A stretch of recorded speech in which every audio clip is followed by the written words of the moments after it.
चंद्रगिरी माथ नवा के हो भक्ति से लगाबो चंद्र प्रभु प्रभु के जयकारा, चंद्र प्रभु प्रभु के जयकारा। चंद्रगिरी माथ नवा के हो भक्ति से लगाबो चंद्र प्रभु प्रभु के जयकारा, चंद्र प्रभु प्रभु के जयकारा।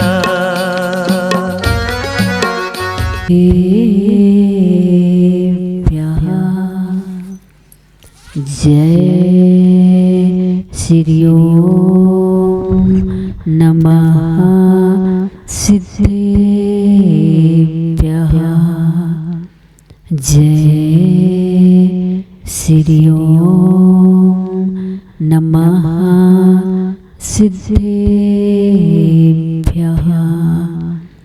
नमः श्री वर्धमानाय निर्धूत कलिलात्मने सालोकानां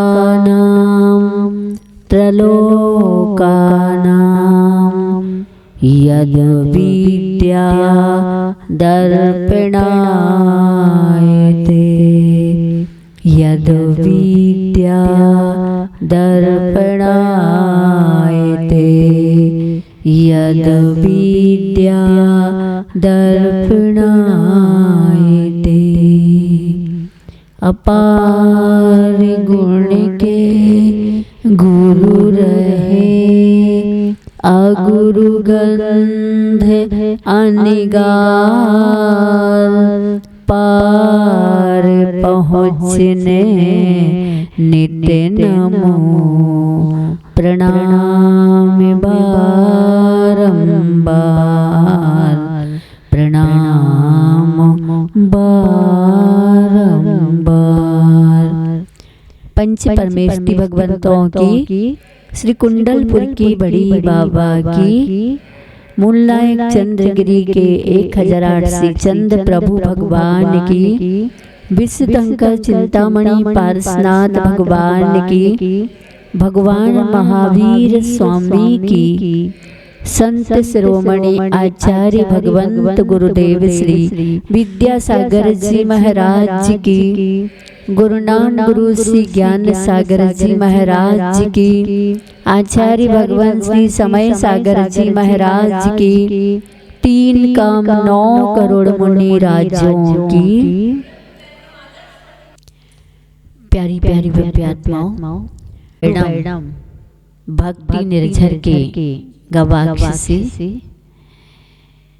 यह यहाँ पर भक्ति निर्झर के संदर्भ में निरंजन शतक, और ये निरंजन जो निज में रंजन करते हैं। आचार्य जी का कहना है अपकर्षण, उत्कर्षण, विकर्षण, ये सब कुछ आकर्षण इंद्रिय सुख में देखा जाता है। अतीन्द्रिय सुख में न अपकर्षण है, न उत्कर्षण है, न विकर्षण है, न आकर्षण है। वहाँ तो वश है और ऐसा है, यहाँ तो हाय हाय हो जाती है कुछ पलों में, कुछ बरसों में, कुछ माह में, लेकिन वहाँ है तो है, कोई हाय हाय नहीं है। ऐसे भगवान जो निज में रंजन करते हैं, उनकी भक्ति में आचार्य जी ने कहा है, जैसा सुशांत रस वो मम आत्म से है, धारा प्रवाह झरता इस काव्य से है। बैसा कहाँ झर रहा शशि बिंब से है, पूछे तुम्हें तदपि दूर सुब्रत से है। ऐसा रस बसंत तिल का छंद, ये छंद वसंत तिल का छंद है, लेकिन इस वसंत तिल का छंद में स्वच्छंदता नहीं है।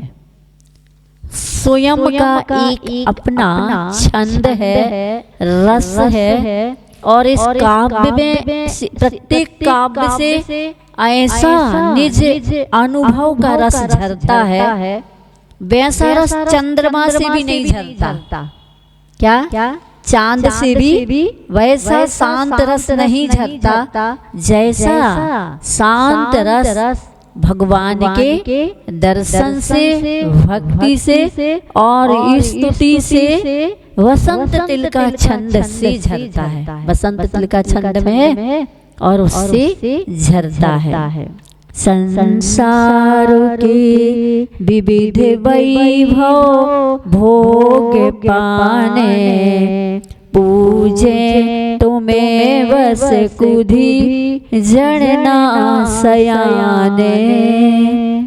ले स्वर्ण का हल कृषि करता कराता, वो मूर्ख ही कृषक है जग में कहाता। संसार के विविध वैभवों को पाने के लिए लोग भगवान की भक्ति करते हैं। क्या भगवान को जपते हैं, पूजा करते हैं, भक्ति करते हैं, भजन गाते हैं। किस उद्देश्य से? संसार के भोग को पाने के लिए। वो बुद्धि खोटी बुद्धि वाले जड़ हैं, सयाने नहीं है।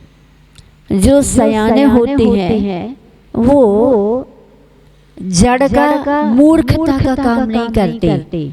कौन ऐसा किसान होगा जो लोहे के हल से खेती ना करके स्वर्ण के हल से खेती करेगा? क्या स्वर्ण के हल को चलाएगा खेत में तो वो बुद्धिमान है कि मूर्ख है?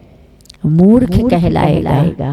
तो भक्ति करे और भोग पाने के लिए करे, ये मूर्खता नहीं तो और क्या है? अज्ञानता नहीं तो और क्या है? हाय मोह नष्ट तुम में फिर अन्न से क्या, त्यागा असंयम सुसंयम भार से क्या। मारा कुमार तुमने फिर वस्त्र से क्या, है पूज्य ही बन गए पर पूज्य से क्या। भगवान ने क्या किया है? मोह को नष्ट किया है। और जब मोह को नष्ट कर दिया है तो फिर भोजन अन्न से क्या मतलब उनका वो भोजन नहीं करते। भगवान भूख नहीं लगती उनको, भोजन से भूख से अतीत हैं। त्यागा असंयम सुसंयम भार से क्या।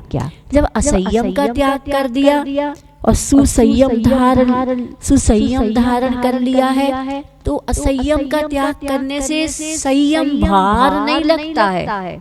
क्या जिसने सम्यक दर्शन पूर्वक असंयम का त्याग कर दिया है उसे संयम भार स्वरूप लगेगा, विपत्ति का कारण लगेगा, अड़चन जैसी लगेगा, कठिन जैसा लगता है।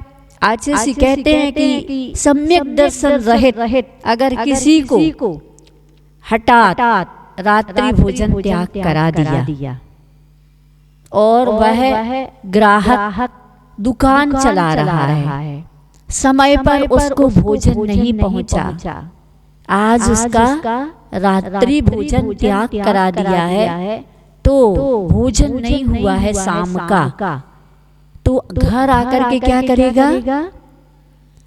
गुस्सा करता है, भार लगता है। एक दिन रात्रि भोजन, एक दिन सांझ को भोजन नहीं मिला, रात को त्याग कर दिया है तो उसको भार स्वरूप लगता है। घर में सब कुछ चिल्लाता है, आज शाम को त्याग, आज शाम को नहीं खाने मिला। ये लोग जबरदस्ती त्याग कराते हैं। आचार्य जी कहते हैं इतना हाय हाय संकल्प विकल्प करता है, भार स्वरूप है। अन्यथा अगर असंयम का त्याग कर दे तो संयम कैसा लगता है? आज तो आनंद आ गया। क्या आज तो आनंद आ गया। त्याग तो नहीं था, लेकिन इस त्याग में भी आनंद है। आचार्य का कहना है कि साधु संत क्या करते हैं, चौके में जाते हैं ना, और जब थाली भरी हुई देखते हैं ना, और अगर त्याग भी नहीं है तब भी वो त्याग कर देते हैं। आनंद आता है। नहीं मिलता है, त्याग है, वो आनंद नहीं। इन मिले और उस मिले में त्याग करे, उसका आनंद अलग। हठात कोई कराता तो आनंद नहीं आता, लेकिन वह बुद्धि पूर्वक अच्छे प्रसन्न मन से त्याग करता है, उसको आनंद आता है। मारा कुमार तुमने फिर वस्त्र से क्या? जब तुमने काम ही समाप्त कर दिया, काम को मार दिया, वासना को मार दिया, तो वस्त्र की क्या आवश्यकता? पूज्य ही बन गए, पर पूज्य से क्या?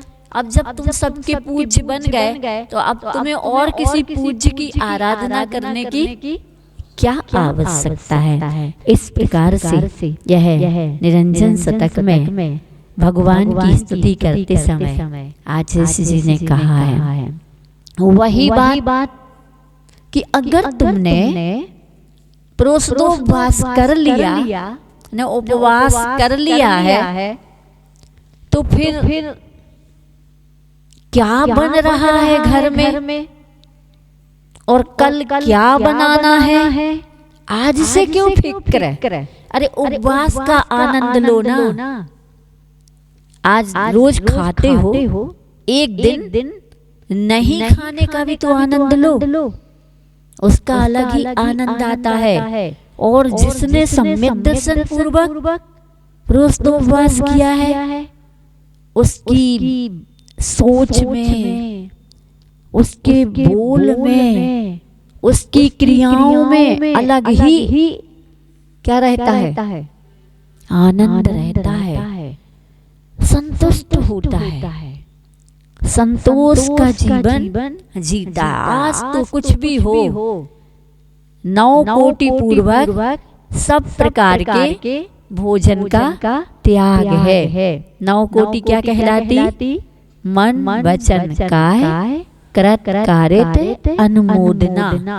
कृत कारित अनुमोदना में मन वचन काय, 3 का गुणा कर दो, 3 तिरका 9। मन कृत, मन द्वारा कृत कारित अनुमोदना, वचन द्वारा कृत कारित अनुमोदना, काय के माध्यम से कृत कारित अनुमोदना। कितने हो गए? 9 कोटि पूर्वक त्याग ही कर दिया है, तो अब मेरे लिए बचा के रखी है कि नहीं? रसगुल्ला बने हैं आज उपवास के दिन, 24 घंटे की मर्यादा है, मुझे बचा के रखे कि नहीं?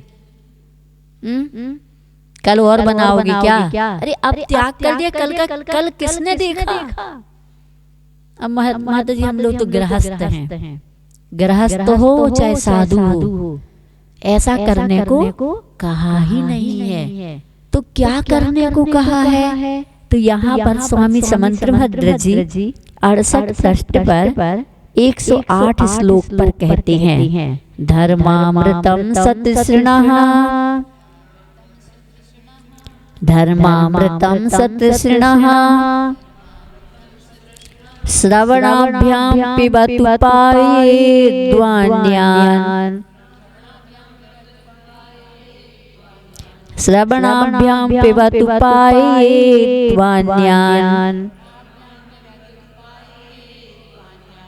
ज्ञानध्यान परो वा भवतूपवसन्नतन्द्रालु।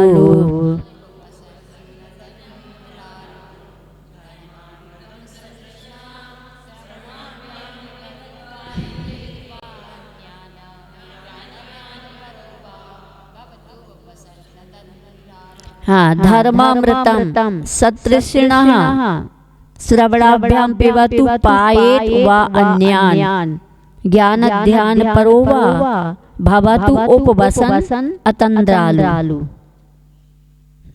भवतूप वसन न तंद्रालु। हाँ, ना तंद्रालु ने आलस रहित होता है, अतंद्रालु।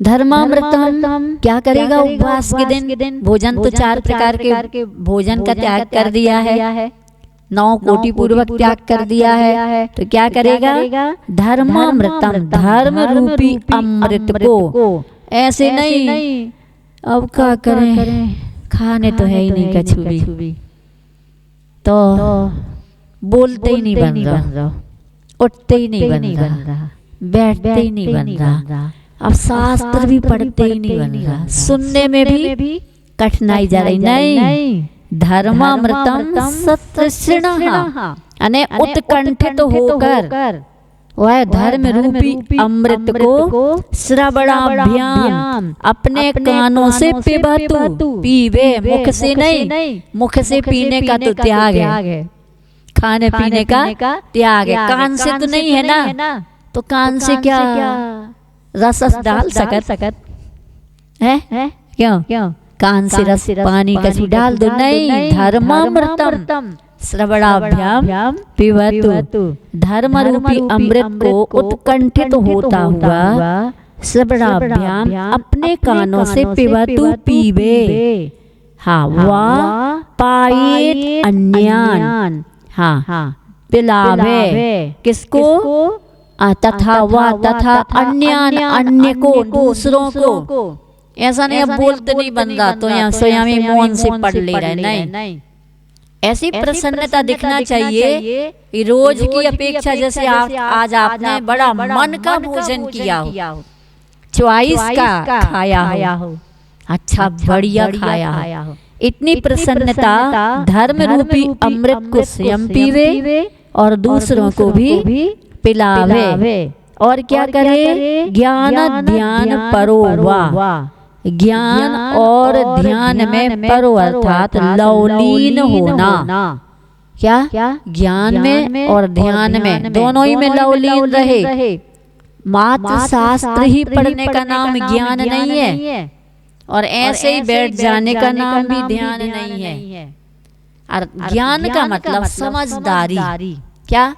ज्ञान का मतलब समझदारी, समझदारी का मतलब सावधान। तो ज्ञान ऐसा है जो हमें सावधान करे।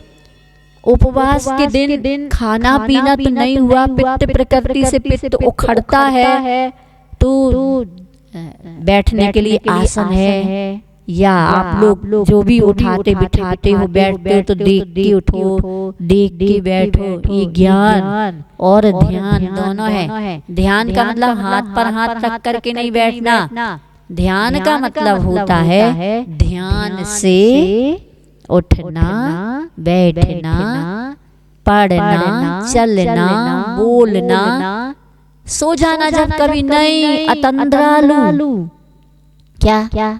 नींद लेने वाला नहीं, आलस करने वाला नहीं। आज के दिन तो आलस भाग जाना चाहिए। खाने के बाद नींद आती है ना, बिन खाए भी नींद आती। भूखे भजन न होए गोपाला, भूखे पेट नींद भी नहीं आती और भजन भी नहीं होता है। तो आज आपको भूखे पेट में सो जाओ, दिन तो कटाई जाए, है ना। चलो दिन जैसे तैसे काट लो, समय से सो जाओ।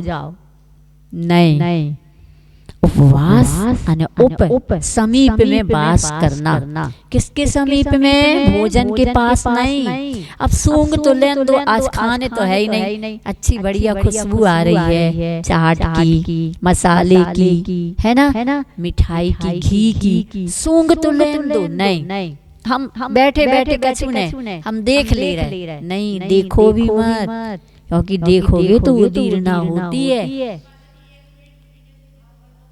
हाँ, दोष लग गया। 1 मिनट को भी भाव आए तो दोष लग गया। ऐसा भी भाव आए, कल हम जो ही खाए, आज जे लोग कितने अच्छे से खा रहे, कल भी हमें यही बना देना, यही हम खाएंगे। सब लोग के चेहरे देखो कितने खुश हैं आज, बढ़िया। ऐसे कल हमें भी बना देना। और कल अरे क्यों चिंता करता है, हो सकता कल आया वो चीज खा ना पाओ तुम, कोई असाता की उदीर ना हो जाए, है कि नहीं। वैसे उपवास करना धर्म है, तो माता जी धर्म करने से भी असाता की उदीर ना होती है, धर्म करने से नहीं होती है। उस समय जो पाप का उदय होना है ना, वो आता है, तो धर्म रोकता नहीं है। अरे कैसे रोकेगा धर्म? आज जैसे कहते पहाड़ जैसे तो तुमने कर्म बांधे हैं बुरे और रेशम की डोर जैसा, तो उपवास वो भी कैसा उपवास हो रहा है, अतिचारों वाला, दोष वाला। ऐसा करेंगे कल ऐसा कमजोरी आ जाएगी तो फिर ऐसा कर लेंगे, वैसा कर लेंगे, बहुत सारी बातें शेख चिल्ली की तरह प्लानिंग करता है। शेख चिल्ली का पता है ना, कई बार सुना होगा। शेख चिल्ली की दिल्ली कैसी है, कुटिया में रहता है, दूसरे के घर से छाछ लाता है, एक घड़ा रखा है, छाछ में जो नवनीत के कण तैरते हैं वो घड़े में भरता जा रहा है, छाछ पीता है और नवनीत के कण निकाल करके घड़े में। अब वो उसने खूंटे से बांध रखा है। एक दिन घड़ा भरने को होता है तो चारपाई पर लेटा सोचता है कि इस घड़े में इकट्ठा हुआ नवनीत से घी निकालूंगा तो कम से कम पूरा घड़ा भरा है तो पौन घड़ा घी निकलेगा, फिर इसको बेचूंगा, बेच करके भैंस खरीदूंगा, भैंस से दूध निकलेगा तो और दूध, फिर और दूध से और नवनीत और घी, फिर उसको बेच करके एक मकान बनवाऊंगा और अगर मान लो पुण्य का उदय आया तो मैं राजा बन जाऊंगा, फिर विवाह रचाऊंगा, रानी आएगी, बच्चे पैदा होंगे, और अगर रानी या बच्चों ने बात नहीं मानी तो एक लात फटकारता है, तो सही में फटकारता है, लात लगती है घड़े में, और क्या होता है, घड़ा नीचे गिरता है और फूट जाता है। अब चूंकि आज के सीमेंटेड मकान थे नहीं, इस समय के पुनः घड़े में भर लेता, मिट्टी के मकान थे उस समय की, कुटिया मिट्टी की थी, सारा घी मिट्टी में समा गया। शेख चिल्ली की दिल्ली में बिल्ली अब शकुन कर गई, उसकी सोच की बिल्ली ने ही क्या कर दिया, ये ऐसा नहीं होना चाहिए, हमें उपवास शेख चिल्ली की तरह नहीं, हमें उपवास एक सम्यक दर्शन पूर्वक साधक की तरह करना चाहिए, साधना की तरह करना चाहिए। तो यहाँ पर उपवास करने वाले व्यक्ति को चाहिए कि वह निरालस अप्रमत्त भाव से उत्साह पूर्वक धर्मामृत का स्वयं पान करे और अन्यों को दूसरों को भी कराए तथा ज्ञान ध्यान में ही तत्पर रहे। अब प्रोसद उपवास और प्रोसद उपवास का लक्षण, चतुराहार विसर्जन, मुपवास है प्रोषितः सकृद भुक्ति, सा प्रोषितोपवासो यदुपोष्यारम्भमाचरति।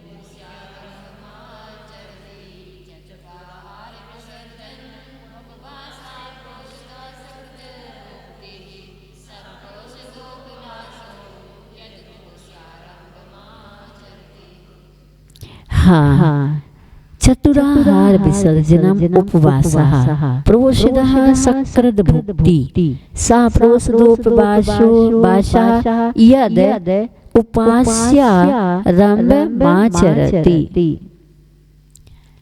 हाँ, चतुराहार विसर्जन 4 प्रकार के आहारों का त्याग, विसर्जन अर्थात त्याग, सर्वथा त्याग। 4 प्रकार के आहार आसन, खाद्य, लेह और पेय, इन चारों प्रकार के आहारों का सर्वथा त्याग करना उपवास कहलाता है। और प्रोषद सकृद भुक्ति, प्रोषद या एक आसन क्या कहलाता है, एक बार सकृद यानी एक बार भुक्ति भोजन करना, यह प्रोषद कहलाता है।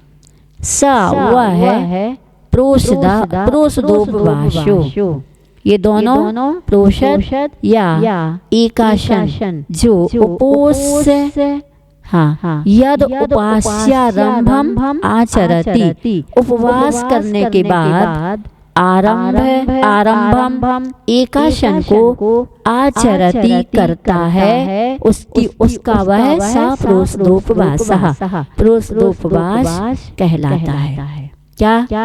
चारों प्रकार के आहार के त्याग करने का नाम तो उपवास है। और प्रोषद एक भुक्ति, एक बार भोजन करना, यद उपवास करने के बाद पुनः एकाशन को करता है, वह आचरति करता है। जैसे मान लो कल एक भुक्ति हुई, उपवास किया, पुनः एक भुक्ति करेगा, तो यह जिस दिन उपवास करेगा चारों प्रकार के आहार का त्याग करेगा। जैसे अष्टमी चतुर्दशी को चारों प्रकार के आहार का त्याग, और सप्तमी को और नवमी को एक भुक्ति, एकासन कहो या एक बार भोजन, दूसरी बार पानी नहीं पिएगा, तो प्रोषद नहीं कहलाएगा। आपका एक बार भोजन का त्याग हुआ है, एक बार खाने का। एकासन तो एक ही स्थान पर बैठ के एक बार पानी भोजन सब कुछ कर लेने का नाम एकासन।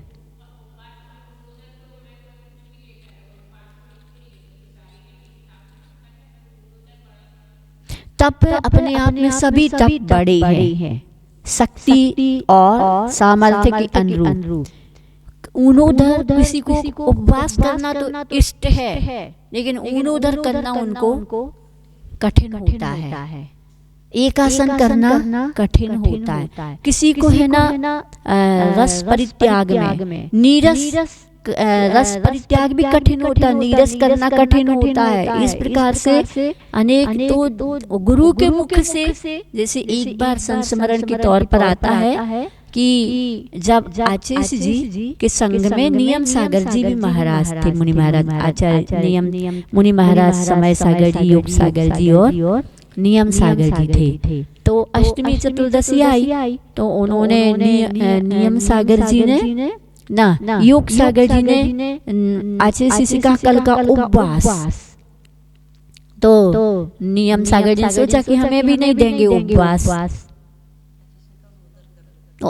उन महाराज जी से कहा कि ऊनोदर कर लो, जिनको कहा नहीं उपवास नहीं, ऊनोदर कर लो। तो नियम सागर जी ने सोचा हमें भी अब उपवास नहीं देंगे, तो हमने नियम सागर जी ने कह दिया आचार्य से कल का ऊनोदर। आचार्य से कहते नहीं उपवास।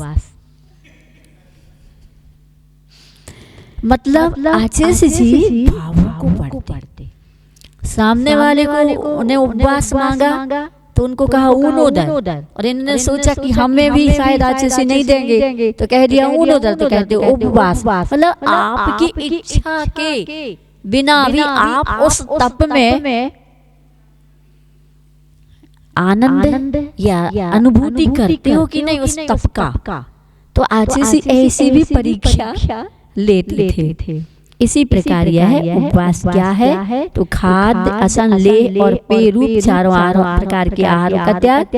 एक बार भोजन प्रोषद कहलाता है, किंतु जब एक उपवास के पहले और बाद में एकासन होते हैं तब उस उपवास को प्रोषदोपवास कहलाता है। क्या? सप्तमी को एक भुक्ति, नवमी को एक भुक्ति और चतुर्दशी को उपवास। इसका नाम है प्रोषदोपवास। ठीक है।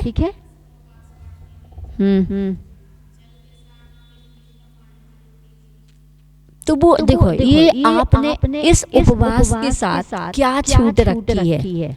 पर उनको है ना निर्जल उपवास ने, लेकिन फिर भी 10 दिन अगर पानी पी रहा है, अथवा किसी ने किशमिश का पानी रख लिया, अथवा किसी ने ड्राई फ्रूट्स कोई रख लिया, लौंग का पानी रख लिया, तो त्याग तो है उतने दिन और चीजों का। एक ऐसे उपवास में नहीं माना जाएगा जिसको निर्जल उपवास कहा जाता है। कुछ लेके त्याग कर रहा है, वो भी बहुत बड़ी साधना है। 10 दिन संयम, इंद्रिय संयम, माना जाएगा। तो भी क्या हुआ, वो ये भी घोषणा करता है कि मैंने किसमिस पानी के साथ किया है। तो इसमें कोई छल कपट तो है नहीं, लेकिन इसको आप अपन सबने उपवास कह दिया, भाई हमने तो 10 दिन तक मात्र इतनी सी किसमिस और पानी पिया है।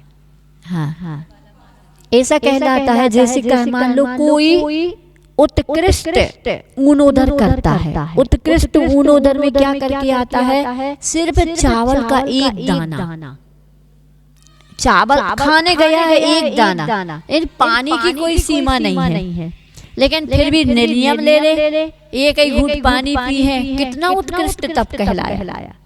हम लोग मान लो ऊनोदर देते हैं जैसे हम लोगों को, तो ऐसा नहीं कहते कि पानी इतना पीना। उत्तम ऊनोदर, उत्कृष्ट ऊनोदर, मध्यम ऊनोदर या जघन्य ऊनोदर। उत्कृष्ट ऊनोदर में एक आध ग्लास खा लो, पानी जितना पीना उतना पी लो। मध्यम ऊनोदर में पेट से आधा खाओ, भूख से आधा खा लो, और फिर पानी जितना पीना उतना पी लो। और जघन्य ऊनोदर में कम से कम एक आध रोटी कम कर दो, या एक गिलास कम कर दो, या कोई चीज कम कर दो। मतलब पेट में ऐसा लगना चाहिए कि हमने 1-2 गिलास कम खाए। इस प्रकार से बोले भगवान महावीर स्वामी की, संत शिरोमणि आचार्य भगवंत गुरुदेव श्री विद्यासागर जी महाराज की, गुरुनाम गुरु श्री ज्ञान सागर जी महाराज जी की, आचार्य भगवान श्री समय सागर जी महाराज की, 3 करोड़ 9 करोड़ मुनि राजाओं की जय वाणी।